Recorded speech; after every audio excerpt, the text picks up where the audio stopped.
সালাম আলাইকুম চাচা, কেমন আছেন? ওয়ালাইকুম সালাম। কি অবস্থা ভাতিজা?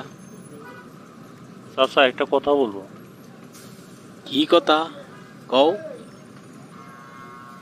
চাচা, আমি শুনছি আপনি নাকি বুড়ি আনার শ্বাস করেন। কি বুড়ি হেনা মানে? কি বলো এগুলা? না, ওই যে সুদের কারবার আর কি। এত বেটা কি কস তুই? বুঝাই ক। আমি সুদের ব্যবসা করি মানে?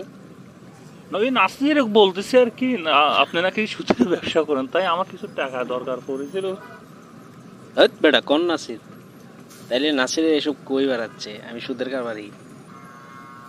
এখন চাচা আমার কিছু টাকা লাগবে, যদি পারেন তাহলে কিছুদিন আমি ওই যে উপরে কিছু দিয়ে দিবনি আপনারে। তো বাইসটা তোমার কত টাকা লাগবো? 1000 20 কইলে হইব? না চাচা, 20,000 না, টাকা লাগবে 1 লাখ টাকা। একটু ঘরের কাজ ধরেছি তো বুঝছেন, তার জন্য।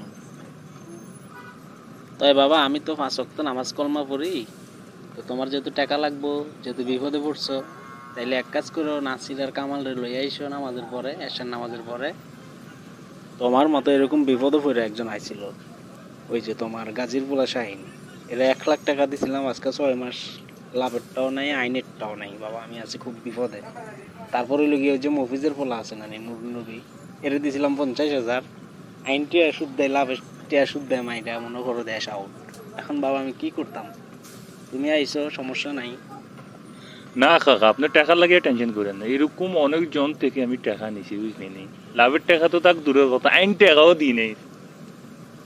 দৌড় ভাইস্তা কি কও? ফাজলামি করো আমার লগে, হ্যাঁ? ইতলামি করার সুযোগ পাও না তুমি।